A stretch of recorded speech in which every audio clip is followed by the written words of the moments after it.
Olá, RH Summit. Prazer enorme estar aqui com vocês. Meu nome é Daniel Costa e eu tenho hoje a imensa alegria, imensa felicidade aí de poder compartilhar com vocês um pouquinho sobre o que eu conheço a respeito de gestão de times de alta performance.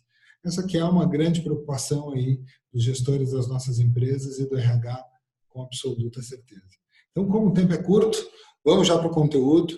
Eu vou ter o enorme prazer de compartilhar com vocês aí respostas para suas dúvidas e sugestões. Basta me procurar que a gente vai conversar sempre que vocês quiserem.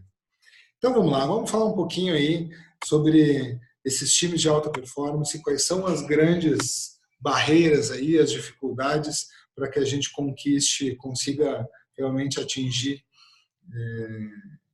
um desempenho superior a partir das nossas equipes de trabalho. Aqui falando um pouquinho, algumas das empresas que eu tive a oportunidade de atender já nessa minha trajetória, acho que é importante a gente falar um pouquinho sobre isso, né? Porque essa prática do consultor ela acaba sendo reforçada não necessariamente por um caso, mas pela frequência com que a gente vai conhecendo diferentes organizações, diferentes mercados, diferentes realidades, isso vai ajudando a enfatizar o conhecimento. Que, essencialmente, quando a gente fala de gestão de equipes, em um contexto onde a tecnologia tem se tornado cada vez mais importante no nosso mercado, e há aí um conceito muito interessante que o Jacob Morgan fala bastante sobre employee experience, sustentado em cima de tecnologia, ambiente de trabalho e cultura, eu costumo pensar um pouquinho diferente. Eu acho que essa escala de prioridades tem uma ordem, né? Não são as três coisas no mesmo nível. A gente começa com cultura, porque essencialmente cultura fala de pessoas, né? Cultura é feita por pessoas, é a dimensão subjetiva aí de uma organização, é como pulsa o coração dessa organização e não simplesmente a sua mente. Inclusive eu costumo dizer, né, falo bastante sobre isso no meu segundo livro, que o colaborador engajado é aquele que tem um propósito no coração e a estratégia na cabeça. Por isso, para a empresa ganhar a cabeça de um colaborador, ela passa antes pelo coração. Então, mais importante do que conectar as máquinas é conectar as pessoas. E um time de alta performance, essencialmente, é isso. É um grupo de pessoas onde a conexão está impecavelmente constituída. Times que não conseguem, por mais talentosos que sejam seus indivíduos individualmente, quando eles não conseguem operar e funcionar em conjunto com alta performance, é porque eles, de fato, não conseguiram uma perfeita conexão entre os seus membros. E essa conexão ela tem algumas prerrogativas, que a tecnologia não vai ser suficiente para entregar, mas vai ser o pano de fundo para elas. E a primeira delas é a confiança, e a gente vai falar bastante sobre isso. Vamos lá, um passo anterior aqui, né? Porque a gente fala de colaboração, já avançando de uma ordem diferente aqui da minha lista. Colaboração é algo que os seres humanos aprenderam desde muito cedo. E por que o ser humano colabora? Porque o ser humano convive, desde os seus primórdios, com a escassez de recursos. Diante da escassez, só há duas formas das pessoas lidarem com recursos insuficientes para todos simultaneamente. Ou elas trabalham juntos, ou elas disputam esse recurso. Ou elas colaboram com este recurso e por este recurso. E é uma condição fundamental para que elas colaborem, que elas confiem umas nas outras. Porque se as pessoas não confiam umas nas outras, elas vão competir ao invés de colaborar. E a gente precisa, então, ter a confiança como uma prerrogativa fundamental em toda e qualquer organização, em todo e qualquer time de alta performance. Eu vou falar mais sobre isso depois. Como a gente está falando muito nesse fórum inteiro sobre propósito, eu não vou aprofundar o tema, mas até porque eu acho que já está na cabeça de todo mundo, né, a importância que é uma organização viver através de um propósito. E já mencionei aqui que ele é fundamental para o engajamento, uma vez que o colaborador que engajado é efetivamente aquele que vive o seu propósito, que sente o propósito no coração. É importante para a alta performance também a comunicação efetiva, que dá base, então, quando a gente confia uns nos outros, a gente tem um objetivo em comum, um propósito em comum, conseguimos nos comunicar bem e com clareza, manifestando os nossos interesses, porém respeitando e acolhendo o interesse do outro, a gente então vai conseguir trabalhar juntos, trabalhar em colaboração, funcionar como uma equipe. Uma equipe que essencialmente tem que ser solidária pelo desenvolvimento alheio. E quando eu uso a palavra solidariedade aqui, eu estou querendo dizer que a palavra solidariedade aqui, ela significa a destruição do ego do indivíduo, em nome da criação de um ego coletivo, de uma imagem coletiva, de uma autoestima do grupo que se ressignifica através dos outros. Ou seja, eu quero que o outro se desenvolva tanto ou mais do que eu, para que a gente juntos cresça. Eu gosto muito de uma referência que são os times de voleibol. Adoro jogo de voleibol, adoro assistir. Sou péssimo jogador de voleibol, mas adoro assistir um time de voleibol jogando. Muito mais do que um time de futebol, porque ali a gente consegue ver claramente uma equipe de alta performance funcionando, com uma comunicação clara e efetiva que serve, inclusive, está a serviço, inclusive, do conflito construtivo. Porque eles brigam. A gente, normalmente, quando alguma equipe faz um ponto, a gente vê na TV a equipe que comemora o ponto feito. Não vê a equipe que briga pelo ponto perdido. E como eles discutem com abertura e sinceridade, né, aquilo que aconteceu de errado e o quanto as pessoas que cometeram os erros assumem aquele erro, a ponto, inclusive, de pedir para sair, porque ele prefere que o time vença do que ele esteja no time quando o time venceu. Ele está disposto a abrir mão de si mesmo em nome do outro, e isso é uma condição fundamental de um time de alta performance. Aquele que se solidariza no desenvolvimento, aquele que olha para o crescimento coletivo como mais importante do que o crescimento individual. Ele quer sim crescer, ele tem sim ambição, mas a primeira ambição dele é ver o time rampar e não a si mesmo. Claro que a tecnologia é pano de fundo, mas eu até escrevi um artigo sobre isso, quem se interessar se chama 1/12, onde eu falo que 1/12 é o quanto eu acredito na tecnologia. Porque, veja bem, né? A gente pode dar a melhor tecnologia para uma pessoa desinteressada. Ainda assim, ela não vai suplantar a performance de uma pessoa ou de um time que não tenha o melhor recurso tecnológico, mas tenha a vontade e a disposição para fazer acontecer. Por exemplo, vamos pegar aí o astro das pistas, o Usain Bolt. O tipo de tecnologia que ele usa nos pés, o seu tênis de corrida não é diferente do tênis de corrida dos demais. Isso meio que padronizou-se a tecnologia utilizada.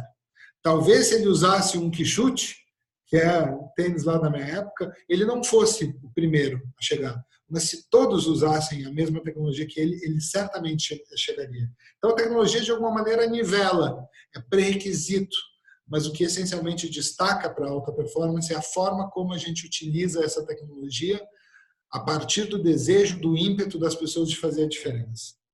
E aí, claro, né? Nada disso faria sentido se a gente também não tivesse um líder com a mentalidade pró-alta performance, com a mentalidade 4.0. Um líder que realmente pense diferente. Aí eu vou aprofundar alguns desses temas em específico para que fique ainda mais claro. E isso eu faço com base aí numa experiência já de quase 20 anos de comunicação corporativa, tendo participado aí de diagnósticos de pesquisa, diagnósticos e pesquisas em comunicação e cultura de algumas das maiores empresas brasileiras, como eu mostrei antes ali para vocês, onde o aprendizado ele acaba sendo recorrente em algo muito mais nas semelhanças que eu percebi nessas 59 corporações aí que se foram transformadas em CNPJs, passam de 100 com certeza, porque algumas eu conto como um grupo empresarial, e aí eu tenho clientes que têm 14 operações diferentes, como a ThyssenKrupp, por exemplo, 14 operações no Brasil. Então, na verdade, a gente tem um escopo muito grande aí que representa essa amostra pesquisada, de pesquisa quant e qualitativa, mais de 2 milhões de profissionais aí do Brasil inteiro. Onde a gente encontra, apesar de mudarem os CNPJs, mudarem os endereços, a gente encontra muitos problemas muito semelhantes, muito parecidos nas empresas. né? Então, dentre eles, assim, a falta de comunicação entre áreas. Ora, por que uma empresa tem falta de comunicação, problemas de comunicação entre áreas? Então vamos lá, primeira reflexão, né? A gente está acostumado com aquele organograma tradicional, hierárquico, padrão, piramidal. Isso é a forma como uma empresa se estrutura, mas infelizmente a gente confunde a forma de estruturação da empresa como um fluxo comunicacional dessa empresa, com a maneira como ela deve se comunicar e operar. E aí, gente, os problemas acontecem. Porque cada um na sua caixinha se reveste dos seus pequenos poderes e tradicionalmente a gente vem de uma mentalidade, mindset de comando e controle que cria, que edifica muros entre as áreas. E a gente esquece que precisa se comunicar além desses muros, que o papel do gestor é construir pontes e não muros. Então, se existe falha de comunicação entre área, é porque existe falha de comunicação entre gestores, entre pessoas, que esquecem, esses gestores, se esquecem que na sua horizontalidade, no seu nível, quando a gente recorta aquela pirâmide e pega os diretores, pega os gerentes, eles são, dentro do seu nível, uma equipe em si, uma equipe de origem, uma equipe, né, que se subdivide em especialidades dos seus membros para gerirem equipes funcionais, de finanças, de recursos humanos, de marketing, mas cada diretor e cada gestor na sua horizontalidade faz parte de uma equipe. E a gente está acostumado a treinar esses caras para serem melhores líderes de seus times de trabalho, onde a relação de poder é pressuposto para ele fazer o trabalho. Claro que isso vem mudando, a gente vem colocando em xeque esse modelo tradicional, mas como a gente fazia até então é preparar esse cara para gerir para baixo. E esquece de trabalhar ainda com ele, né, o sentimento de pertencimento e o sentimento de equipe e na sua horizontalidade que ele é um membro de equipe. Então, RH, a gente precisa formar os nossos gestores, né, resgatar o sentimento de membro de equipe que eles têm dentro da sua horizontalidade. A equipe de diretores da minha empresa, a equipe de gerentes da minha empresa, que precisa dentro de si ter uma comunicação muito fluida, um diálogo facilitado, inclusive para a gestão do conflito, como é um time de vôlei. Vivemos aí um mundo de ansiedade muito alta, né? E a ansiedade ou a gente controla ou ela nos controla, né?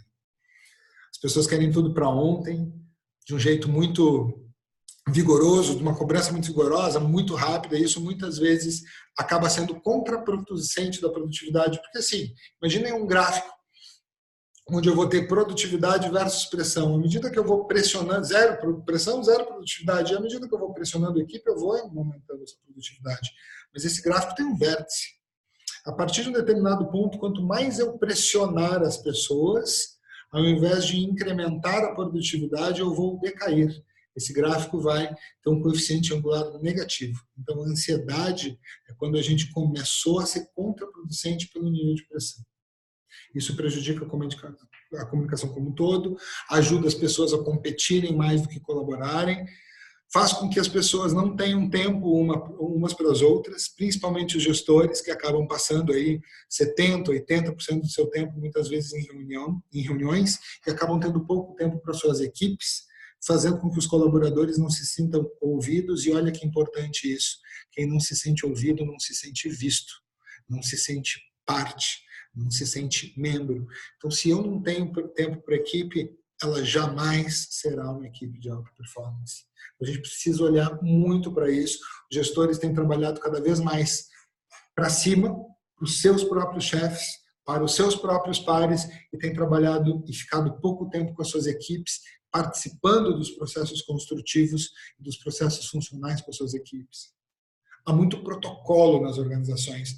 Sabe aquela ideia de que você me liga, explica durante 5 minutos a sua demanda, e aí ao final eu ainda vou dizer para você, ok, entendi fulano, mas manda um e-mail formalizando. O que eu estou querendo dizer com isso?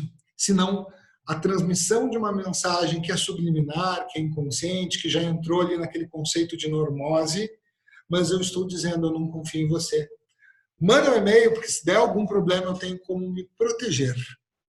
E esse formalismo protetivo, formalismo que não tem uma necessidade auditável processual, que é importante, esse formalismo protetivo corrói as relações de confiança dentro da organização, e isso é extremamente grave, certo?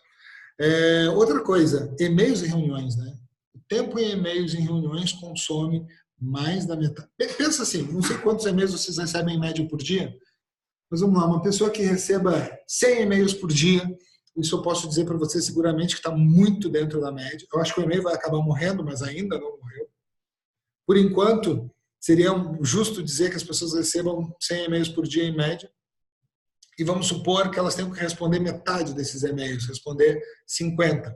São 105, e vamos atribuir um tempo de 2 minutos, em média, por e-mail, vezes 150, são 300 minutos, e são 5 horas de trabalho. É óbvio que ninguém vai ficar 5 horas lendo e respondendo e-mails.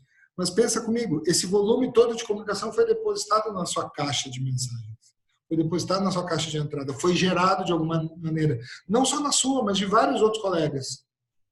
Mas se eu não vou ficar 5 horas, né, lendo e respondendo e-mails, então, obviamente, é um excesso de informação aqui. Essa informação foi gerada sem a real necessidade. Então, está na hora de rever isso. Né? Então, é uma bolha que está criando muito mais ineficiência do que eficiência, que está fazendo com que a gente perca a priorização das coisas, que com certeza está muito mais nos atrapalhando do que ajudando. E o outro ponto aqui, né, desse contexto, que é meio que padrão nas organizações brasileiras hoje, é essa dificuldade para dar e receber feedback que as pessoas têm. Meu Deus, eu fico muito impressionado em como as pessoas são resistentes, enquanto é difícil para os colaboradores em geral, de qualquer nível hierárquico nas nossas empresas hoje, se submeterem ao desenvolvimento. As pessoas até querem mudança, mas muitas vezes não querem mudar, principalmente se essa mudança tiver que partir da minha iniciativa em me submeter à avaliação dos colegas. Quantos de vocês pedem feedbacks para os seus colegas com regularidade? Porque vamos lá, quem é melhor do que a minha filha para avaliar se eu sou um bom pai? Quem é melhor do que a minha esposa para avaliar se eu sou um bom marido? Quem é melhor do que o meu colaborador para avaliar se eu sou um bom líder? Quem é melhor do que o meu colega, do que o meu par para avaliar se eu sou um bom par, um bom colega, um bom membro da equipe? Ninguém melhor do que a pessoa que executa esse papel na tua vida. E como eu posso saber disso, se não perguntando a ela? É um sinônimo de maturidade aquele profissional que pede o feedback, que se submete ao feedback, que tem uma visão individual de desenvolvimento e coletiva, quando é gestor, de cliente e fornecedor interno. Trabalhar esta problemática que eu estou apresentando aqui são prerrogativas básicas para que a gente consiga realmente ter equipes de alta performance. E são prerrogativas que vão resgatar essencialmente este que é o principal problema de comunicação das organizações, que é a falta de confiança. Isso é extremamente importante. Isso está presente lá no Vai Falando que eu estou ouvindo, mas está presente em uma série de outros pressupostos que são simples, básicos das organizações e que se refletem na forma como ela cria processos e controles. E isso, se a gente fizer um paralelo com a economia das nações, e eu vou trazer alguns dados, e não são meus, são aí de pesquisadores, de gente muito mais inteligente que eu, que já identificou o seguinte, ó, existe um ranking de confiança e reputação das nações nas suas instituições e nos seus co-cidadãos, né, nos seus pares, nos demais atores sociais. E olha, né, que os escandinavos e os países, as novas colônias britânicas estão presentes nessa lista, enquanto o Brasil está só em 36º. Curiosamente, são os mesmos países que estão no ranking, no topo aí de IDH e também no ranking de felicidade dos cidadãos. Isso por quê? Porque esses pesquisadores já entenderam que a confiança que as pessoas têm dentro de uma nação, com seus líderes, com as suas instituições e entre si, está diretamente relacionada ao seu desenvolvimento humano, ao seu desenvolvimento econômico, portanto, a felicidade. Por quê?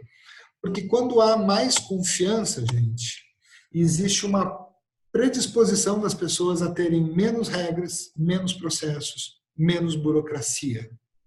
Portanto, é mais fácil, é mais veloz fazer negócios. Essas essas nações não gastam dinheiro como a gente, Brasil, gasta, em custos que não agregam valor, como cartório, seguro, segurança privada, controle de acesso, fiscalização, juros, que consomem essas contas juntas aí, para vocês terem uma ideia, consomem cerca de 3,5% do nosso PIB há anos. Esta é uma taxa de crescimento que nos afastou da China nas últimas décadas. Se a gente confiasse mais e, portanto, facilitasse mais, eliminasse a burocracia, como o Canadá eliminou os cartórios, como o pagamento de passagem já na Europa, principalmente a Alemanha, países escandinavos de transporte coletivo, ela é com base na confiança. Se a gente tivesse eliminado tudo isso, a gente teria crescido a taxas chinesas, sim, ninguém teria nos segurado. E isso vale também para uma organização. Mais confiança, menos regra, menos processo, menos burocracia, mais velocidade de fazer negócios. E também, do ponto de vista intangível disso, do ponto de vista subjetivo, quando as pessoas confiam mais umas nas outras, elas estão predispostas a serem menos individualistas e, portanto, estão menos preocupadas com o erro, estão menos resistentes à mudança e mais dispostas a colaborar, a trabalhar em conjunto, a confiar umas nas outras. E essa confiança é um pressuposto básico para a gente fazer negócio. Eu vou trazer um exemplo muito simples de um restaurante que fica em Porto Belo, Santa Catarina. Isso vocês podem pesquisar no Google. Tem farta informação sobre isso. Um restaurante que é um buffet por peso, que o dono, diante ali de uma dificuldade logística, né, com seus colaboradores e gente faltando, ele resolveu fazer o seguinte: ele tirou o responsável pela balança e tirou o responsável pelo caixa e atribuiu essa responsabilidade ao cliente. É o próprio cliente que pesa seu prato, anota ali quanto ele deve, e ao final ele vai lá e coloca o seu cartão na maquininha, faz o seu pagamento ou faz o troco direto no caixa. O que ele ganhou com isso? Mais faturamento, mais clientes, mais resultado. Obviamente também apareceram aquelas pessoas que saíam sem pagar, que burlavam o sistema, mas ficou muito mais fácil de identificá-las. Então, quando a gente confia mais, aqueles colaboradores que estariam predispostos e suscetíveis a enganar a empresa, enganar os colegas, a quebrar a confiança daquela relação numa espécie de sabotagem, vão aparecer muito mais facilmente, né, do que se a gente controlar.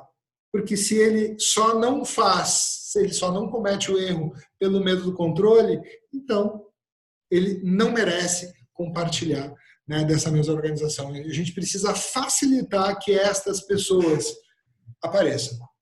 E o único jeito de fazer isso é confiando mais, é afrouxando, sim, controles, é facilitando a burocracia, é eliminando o formalismo.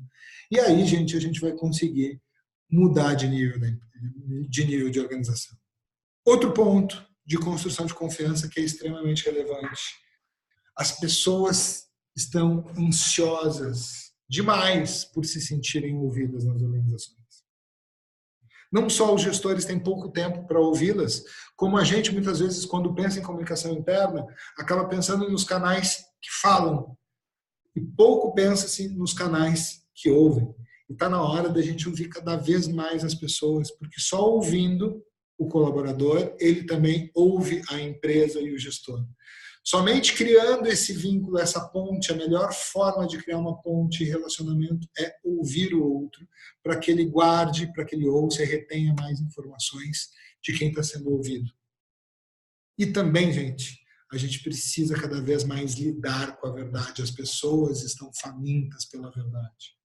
E muitas empresas ainda têm medo de assumir os seus problemas. Tem muito medo de, na sua comunicação, manifestar os pontos que ela ainda não atingiu como satisfatórios, né? Ela precisa exaltar os pontos positivos, como eu digo, a empresa sim precisa muito comunicar aquilo que ela faz, mas ela, antes de qualquer coisa, precisa fazer o que comunica. Isso cria times de alta performance que, em uma escala de desenvolvimento, vão conseguir, num primeiro nível, se conectar, se comunicar melhor, para que depois consigam colaborar melhor, compartilhar conhecimentos e convergir pelo propósito e pela estratégia, atendendo tanto o seu interesse quanto a sua necessidade. Esse aí Eu acabei de apresentar para vocês aí os 4 Cs da transformação digital da comunicação corporativa. Esse movimento é um movimento que a gente tem que produzir, sim, com tecnologia que permita a conexão, mas com estímulo ao trabalho, com estímulo ao compartilhamento de conhecimentos e a convergência estratégica. De alguma maneira isso funciona por quê? Aliás, de alguma maneira não, de todas as maneiras isso funciona porque, pensem comigo, toda empresa tem uma gestão e toda empresa é uma cultura. Reparem os verbos que eu utilizei, né? Tem gestão e é cultura. O que conecta essas duas coisas, o que liga essas duas coisas é a maneira como essa empresa se comunica. É a forma como essa empresa congrega a sua dimensão tangível, que é dada pela gestão, e a sua dimensão intangível, que é dada pela cultura. O seu coração, que está na cultura, a sua mente, que está na gestão. É a forma como ela faz uma comunicação fazer sentido ao fazer sentir. Porque, de certa maneira, os critérios para a tomada de decisão de uma empresa estão todos na gestão, mas os motivos para eu tomar decisão estão na cultura. Coração e mente andam juntas e são expressas na comunicação da empresa. Uma comunicação que, como eu já disse e repito, para fazer sentido tem que fazer sentir. Tem que acionar a cultura e tem que provocar a mente. Então, a maneira como uma empresa se comunica configura esse sistema e, portanto, para a empresa se desenvolver tanto na parte de gestão quanto na sua cultura, eu preciso ter uma comunicação diferente. Eu transformo uma cultura se eu começar uma comunicação diferente. E com isso eu consigo uma gestão também mais efetiva, né? A partir de diálogo, a partir de confiança e a partir de uma sinceridade que precisa ser extremamente radical. Tem um livro que eu gosto muito, que é da autora, se chama Kirsten Scott, que ela fala sobre Radical Candor, o nome do livro. Tradução boa seria Sinceridade Radical, onde ela fala justamente isso, sobre o quanto eu preciso, sim, me importar verdadeiramente com aquele ser humano que trabalha comigo, seja ele meu par, meu subordinado ou meu superior, mas ao mesmo tempo jamais privá-lo da verdade, do que eu penso a respeito do seu desempenho, do que eu penso a respeito da sua performance e de como eu quero desenvolvê-lo e preciso desenvolvê-lo para o trabalho, né? Dando sempre novos, cada vez mais fortalecidos desafios para esse profissional. E aí a gente entra nesse líder, né? Esse líder 4.0, que é, acima de tudo, um grande comunicador. Alguém que está na organização para mudar a configuração, a forma como essa organização, para ser um agente transformador, né? Porque ou eu mudo a organização, ou eu mudo de organização.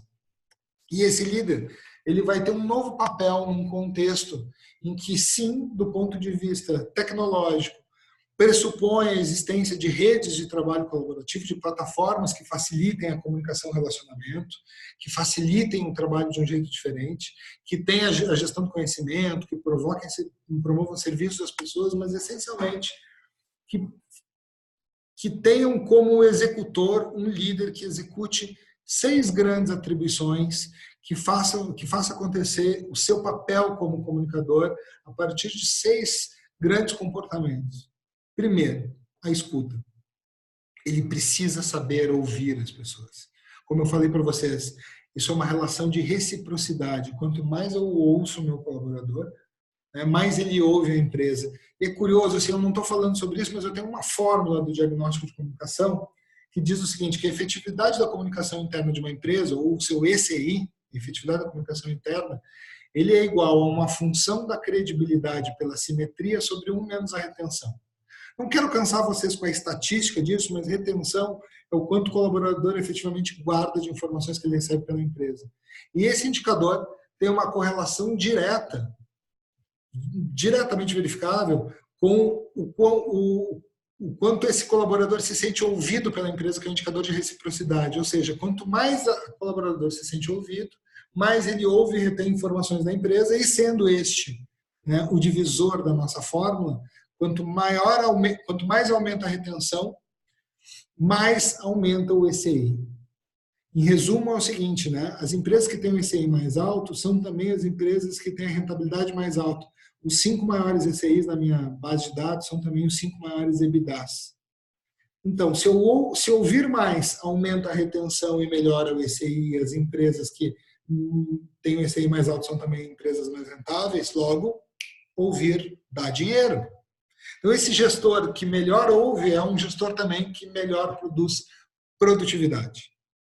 O gestor também precisa, nesse seu papel, fazer feedback, ser um desenvolvedor, ser uma pessoa que encoraja o desenvolvimento e constantemente está fazendo isso junto à sua equipe, certo? O cara que orienta pela estratégia e pelo propósito, que faz a educação da sua equipe, que tem um papel como um formador da sua equipe, ensina o trabalho, ensina o que sabe, ao invés de reter o que sabe, e quer que as pessoas cresçam, até mais do que ele, muitas vezes. Estimula a alta performance, promovendo também um clima positivo, encorajando as pessoas a fazerem a superarem desafios, e essencialmente um cara que comunica pela atitude, um cara que tem atitudes comunicantes efetivas, um cara que não bastam as palavras, ele demonstra aquilo que ele é e aquilo que ele acredita que essa empresa é. Como eu disse antes, né? Mais importante do que a empresa comunicar aquilo que faz, é ela fazer o que comunica. E quem é essencialmente a empresa na percepção do colaborador, na sua micro-realidade? O gestor.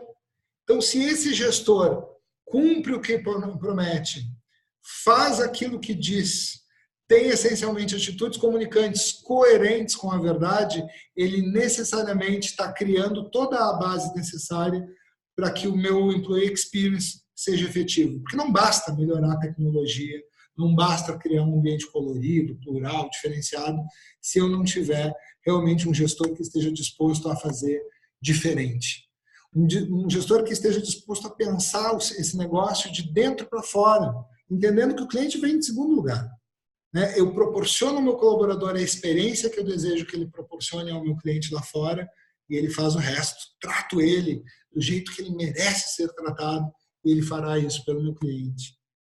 Entendendo que as decisões que ele toma nesse time aí de alta performance é a menor fração divisível da estratégia, aquilo que está, não importa a metodologia que eu uso, se é Canvas, Design Thinking, BSC, a estratégia posta em prática, ela acontece através das decisões, das menores decisões que eu vou tomar. Então, aquele motorista de ônibus que está parado no ponto, desceu o que ele tinha que descer, subiu o que ele tinha que subir, ele vê uma senhora idosa caminhando em direção a um ônibus, pedindo para ele esperar, e ele decide ou andar, avançar, ou aguardar, ele está tomando uma decisão, por menor complexidade que ela tenha, está tomando uma decisão altamente estratégica. Inclusive, se ele não esperar, porque se o propósito dessa empresa for prestar serviço de transporte coletivo com agilidade, pontualidade e excelência operacional, a decisão correta que ele deve tomar naquela hora é a de seguir, certo? Essa não é uma decisão moral, é uma decisão baseada na ética dos negócios. Claro que a complexidade mudou e a gente espera, claro também que esse é um exemplo didático, mas a gente espera que esse motorista faça isso e também atenda bem o usuário. Então, de repente, ele vai avançar um pouco o seu ônibus em direção à senhora idosa para levá-la em menor tempo possível, inclusive pensando nos outros 40 passageiros que estão aguardando.